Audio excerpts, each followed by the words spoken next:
നമ്മുടെ El Clasico എന്ന് വിശേഷിപ്പിക്കപ്പെടുന്ന മോഹൻ ബഗാൻ SGയുമായിട്ടുള്ള മത്സരമാണ്. സോ അവരുമായിട്ടുള്ള ഒരു മത്സരത്തിൽ പൊതുവെ നമുക്കറിയാം, ഒരു എൽ ക്ലാസിക്കോ എന്നൊക്കെ വെറുതെ ഒന്നും വിശേഷിപ്പിക്കില്ല. ആ മത്സരത്തിന് അത്രമാത്രം ഇന്റൻസിറ്റിയും അതുപോലെ തന്നെ വാശിയും കാര്യങ്ങളും ഒക്കെ ഉള്ളത് കൊണ്ട് തന്നെയാണ് ഈ പറയുന്ന പോലെ തന്നെ എൽ ക്ലാസിക്കോ എന്ന് വിശേഷിപ്പിക്കപ്പെടുന്നത്, അല്ലെ? യൂഷ്വലി നമ്മൾ എടുക്കുന്ന ഒരു കാര്യം എന്താണെന്ന് വെച്ച് കഴിഞ്ഞാൽ കഴിഞ്ഞ 4 മത്സരങ്ങൾ എങ്ങനെയായിരുന്നു എന്നുള്ളൊരു കാര്യം നോക്കുമല്ലോ. അപ്പോൾ കേരള ബ്ലാസ്റ്റേഴ്സിന്റെ കാര്യം എടുത്ത് നോക്കുകയാണെന്നുണ്ടെങ്കിൽ കഴിഞ്ഞ 4 മത്സരങ്ങളിൽ 2 വിജയം 1 സമനില 1 തോൽവി എന്നുള്ളതാണ് നമുക്ക് കാണാൻ പറ്റുന്നത്.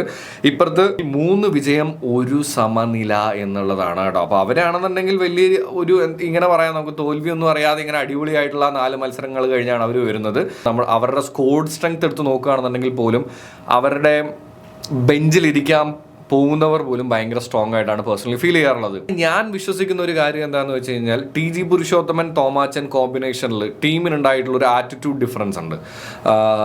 മോർ ദാൻ ഈ പറയുന്ന പോലെ തന്നെ മത്സരിക്കുക എന്നുള്ളതിനേക്കാളും ഉപരിയായിട്ട് എങ്ങനെയെങ്കിലും പോയിന്റ് ഗ്രാബ് ചെയ്യുക എന്നുള്ളൊരു സാധനം നമുക്ക് കൊണ്ടുവരാൻ പറ്റിയിട്ടുണ്ട്.